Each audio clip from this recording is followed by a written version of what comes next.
Welcome to an exclusive Asia Briefing vlog.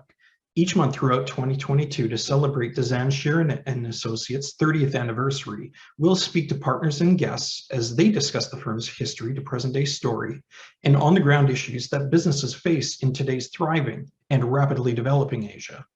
In today's third clip, we're rejoined by Chairman and Founder, Mr. Christopher Devonshire-Ellis, as well as later by Managing Partner, Mr. Alberto Vettoretti. They discuss HR recruitment, retention, and the next chapter in the firm's history. Chris, welcome back. From small acorns to mighty oaks, you originally started Design Shira Associates with just 2 Chinese staff in Shenzhen. Now, the firm has several hundred headcounts spread across China and Asia. Some have worked with you for over 20 years. How do you manage to attract and retain staff? You've got to have a good work environment, and that means putting in nice things in the office, ideally trying to have a good view. I know sometimes that can cost money, but artwork in the office and pot plants and just taking care of staff, allowing the staff to have some reasonable downtime at lunchtime, just being pleasant. It also helps, I think, to get staff involved in social activities, both within and outside of work hours. For example, every month our offices, and we've got many offices, they'll have a monthly cake time where a large cake is produced and we celebrate everyone's birthdays or new children or other things which affect individuals within that office. And that's always much appreciated. Beyond that, it's important for any growing business to have a clear development program for their staff so they can join and then see that there's a career path moving ahead. And that's something we've long taken a lot of attention to. So executives or even young students who have had their first job, they can come to a firm such as Design Shira and enjoy long, successful and rewarding careers. And that's why we've been able to have people with us for, in some cases, over 20 years, 25 years. So yeah, providing that environment and that career projection so people can take advantage and grow and develop as the firm does is very important. From a recruiting standpoint, does Design Shira have any staff preferences? That's a really interesting question. No, we don't have anything. We don't look for particular types of people, other than they need to be compatible with our particular business, and we provide professional services. So there's a variety of skills that we're looking for that fit into that. What we have noticed, though, is particularly in China and Asia overall, ladies and gentlemen, boys and girls, students and so on, they tend to fall into different categories as regards to education environment. We do a lot of tax and accounting work, and in Asia, a lot of those staff with those sorts of qualifications are ladies, women, and that provides us with opportunities and challenges, if you like, which perhaps in an environment where we have more female employees than male, and considerably more, then there is things which we have to consider. Maternity leave is one. We're used to that, and I think sometimes businesses regard that as a drain on resources. You've got to employ them. They're pregnant. They're not going to be productive.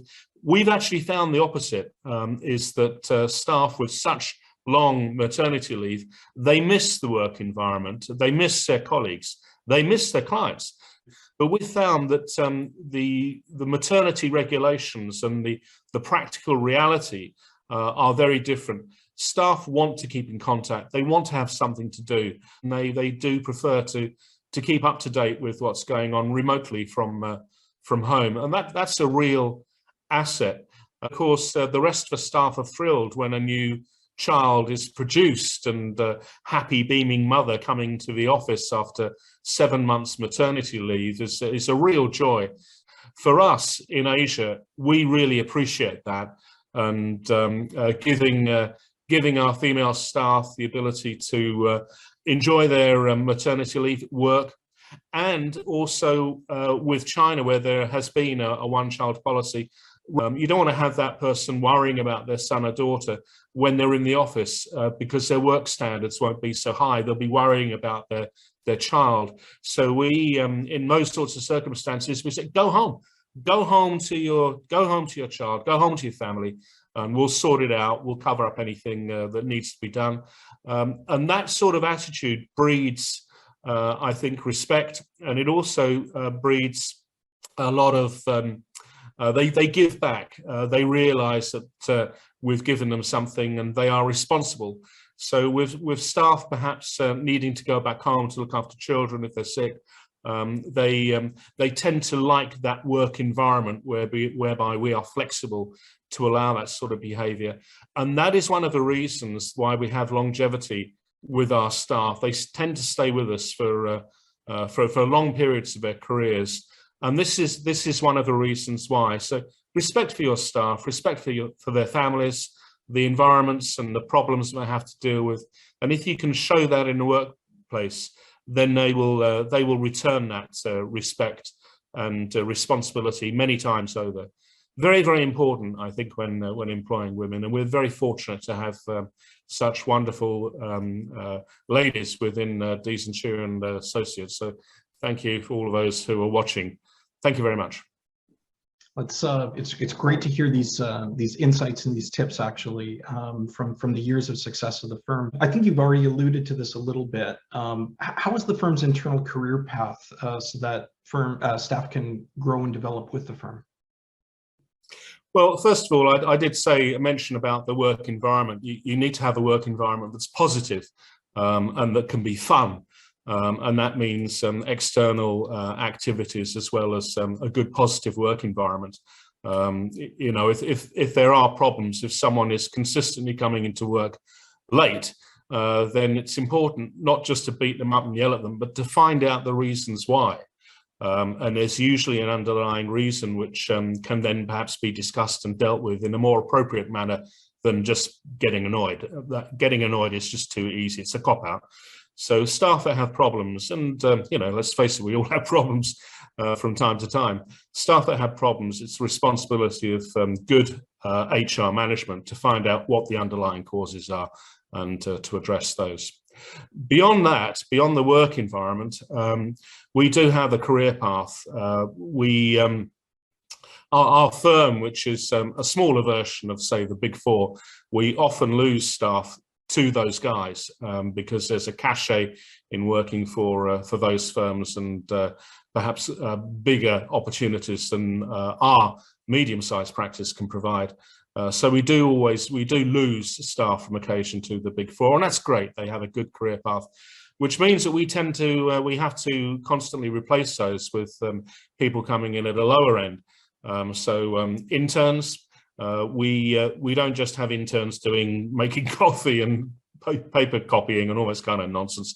We do actively involve them in our business meetings, so they're there to listen, to learn. We will get them perhaps to do certain work which will then be verified or monitored by a more experienced professional, so they're learning on the job.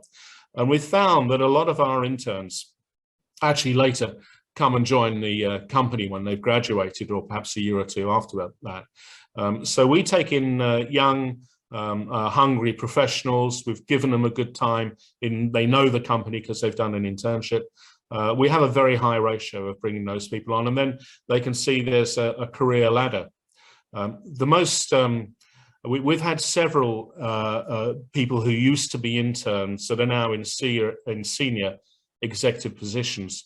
The firm also has a share option scheme, so we provide equity to people that have shown particular alignment with the firm. They've had a good, strong career with us. They've shown that they're reliable, responsible, that they're an integral part of the team.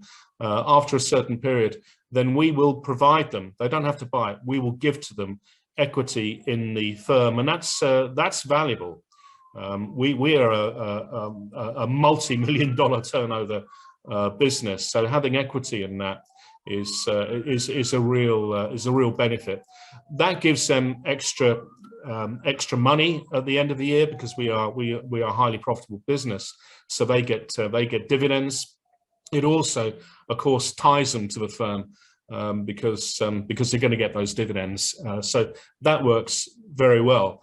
And as I said, now within people, our employees that actually do have shareholding, a lot of those originally joined us as interns 10, 20, 25 years ago.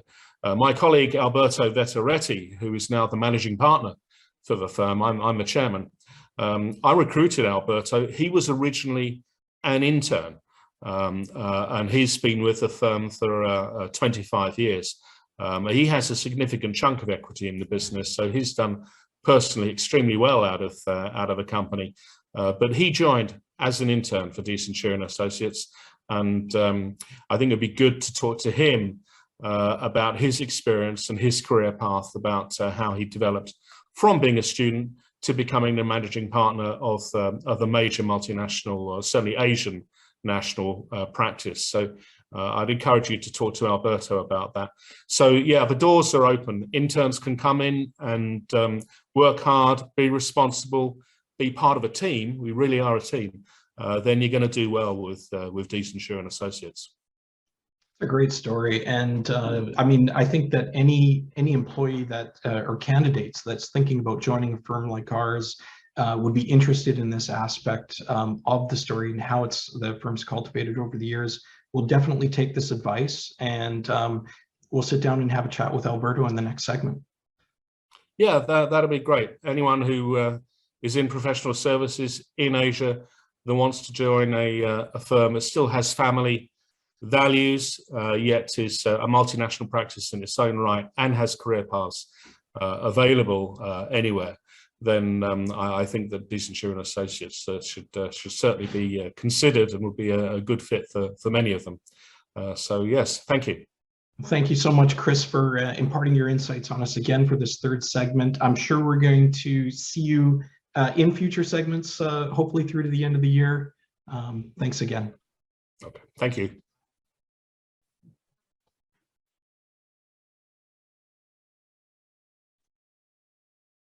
Hi, Alberto. Thank you for joining us. Chris introduced you as a prime example of how career paths can develop within Design Shira, and spoke very highly about you as managing partner within the firm. Having received your higher education in Mandarin language studies and an MBA abroad based in the UK, how well did this prepare you for what it would be like to fulfill a senior role in China? Thanks for having me, Gary. The joint honor degree I read in the UK really equipped me with the language and cultural skill sets to develop a career in China. Having said that, China is a very practical country. There is a very interesting proverb in China which says, 百闻不如一见, which means seeing once is better than hear it 100 times. So I really encourage everyone who wants to do business in China, with China, to spend time in the country. Going back to what Chris mentioned in this session, my first time in China was in 1996. It was a true eye-opener for me in terms of what China was at the time, but also the potential of doing a business in China. So I went back to the UK. I took this master degree. As part of that, I had a stint of 6 months in South China, in Guangzhou. I was studying Chinese law. Besides the studying I was doing in the morning, I thought it would be best to do some practical work, and hooked up with a commercial consul at the British Consulate General in Guangzhou. And he kindly introduced me to Chris, who had just moved over from Hong Kong a few years earlier, and I just started this advisory firm in Shenzhen. We met up, and I guess the rest is history. 25 years and counting. These days, as a managing partner of the firm, my role is really twofold. I'm trying to stay in touch with as many clients as possible to have and feel the pulse of the business. I sit on a few of our clients' advisory board, so I'm involved in their decision-making processes. But at the same time, I would say I spend 50% of my time trying to push the company outside China and into ASEAN and Asia, which is going to be our playground for the years ahead. Design Shira was very small in the early days, yet there were larger multinationals in China that you might have chosen to work with. Why had you chosen Design Shira for your career path? I think back then there was a kind of excitement to be in South China. It was a tremendous business opportunity. After '82, when Deng Xiaoping went to South China and said to get rich is glorious and all those nice proverbs, really paving the way to China's opening up to the outside world, I think it was the place to be. In those days, I don't think money was too much of a concern. I think more of the excitement and the hope and the dreams of building something. I think that was really what got me going at the time. And being part of a small but fast-growing team, I think was also very exciting. And also being able to create something out of your own steam, I think that also made me stay.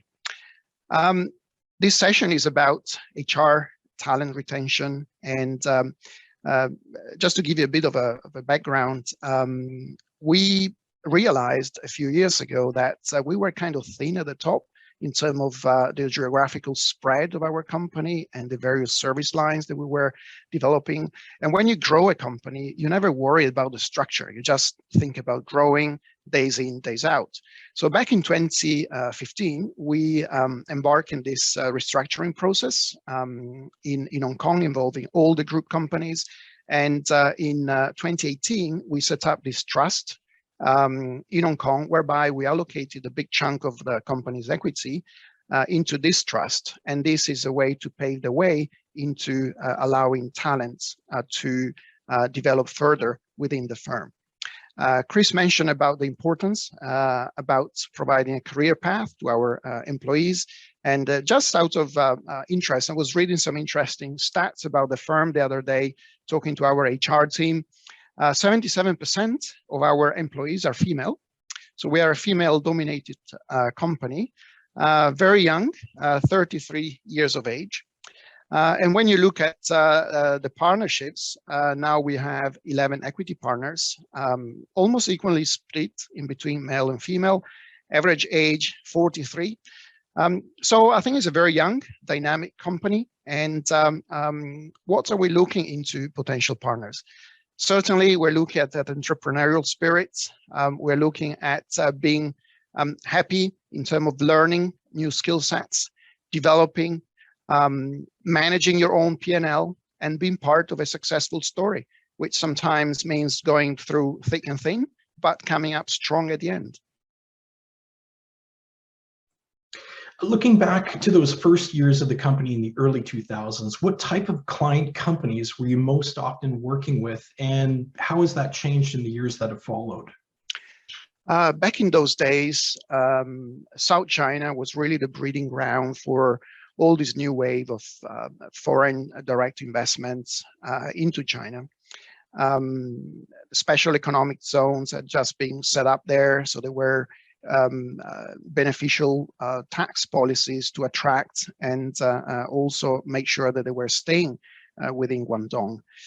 At the time, I was involved in a few sectors stemming from electronics, very embryonic at the time, but it was just starting, textile, plastic, some of the leather tannery setups were also present at the time. So primarily manufacturing. I think from this point of view, South China was and still is the manufacturing heart of China. Now the industrial landscape has changed dramatically over the years in terms of sort of the type of companies that China now wants to attract, but also dealing with obvious limitations in terms of space, in terms of resources, which really pushed companies to become more efficient, more environmentally friendly as well.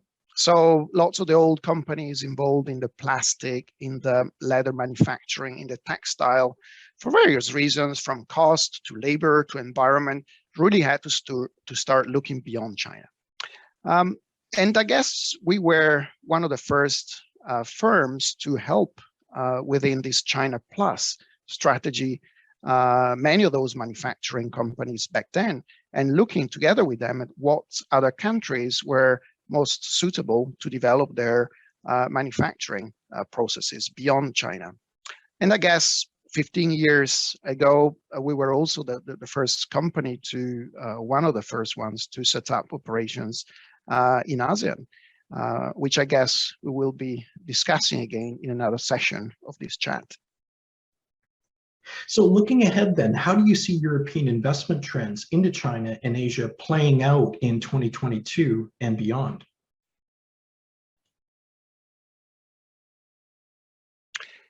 One interesting thing to look at is the fact that we're not really focused on just one country or one block. 40% of our clients are from the United States, another 40% are from Europe, and the rest from Asia and elsewhere. When it comes to European investments, I think there is still huge potential. If you just think that Europe trades about, I think it's about €1 billion a day in terms of trading, but when you look at FDIs in China, I think this has been trending down over the years. In 2020, I think the outflow from Europe into China was only €5 billion. And if you look at over or almost 150 billion in terms of euros in terms of FDIs into China, taking into consideration that some of those investments might have gone through Hong Kong, I think you still come up with like in between 5 to 10% of total FDIs into China come from Europe. And that is a small number if you think about the trading happening between those two economic blocks. There's still plenty of opportunity between the EU and China. Hopefully the comprehensive agreement of investment will resume soon. There is a EU-China summit going to happen soon. And hopefully this will pave the way for more investments in between the two economic blocks. To the point you raised earlier, do you see many of these flows moving out into other parts of Asia then? In the past, I think the mantra was just in time, fast moving goods in, out, processing and exporting. I think right now it starts to become just in case things go wrong, and you need to have a contingency plan. You need to hedge your risk. You need to have a redundancy element embedded into your supply chain. So this means perhaps supply chain costs on the increase in terms of having multiple setups or operations, not just one in Asia, but at the same time preventing from some of the turbulences happening and disrupting the supply chain. So in a nutshell, I think foreign companies doing business in this part of the world need to prepare to have or face more disruption in the supply chain, and need to have not just single point of manufacturing or sourcing, but spread their risk over a larger geographical playground. So this would mean running higher operational costs, but also preventing any hiccups to happen if or in case there would be another disruption of the supply chain. These insights are very valuable. Thank you for sharing them with us. As we continue to commemorate Design Shira's 30th anniversary and tell the story of the firm, we look forward to having you back in the next session, perhaps to share other aspects of the business and its developments. For now, Alberto, thank you very much for sharing with our viewers today. Thanks to you. Thanks for having me. Look forward to catching up again in the future.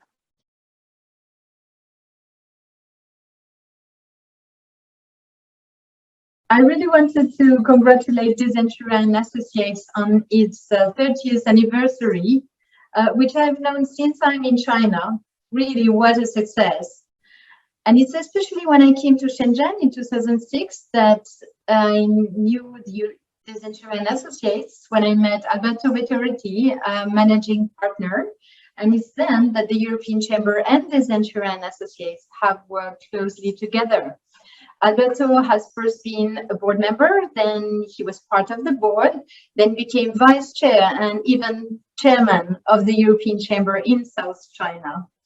Since then, I've seen the team really develop and succeed with the right strategy in place.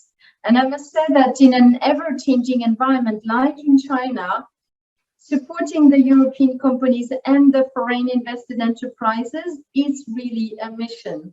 So congratulations again, and I wish you another 30 years of success.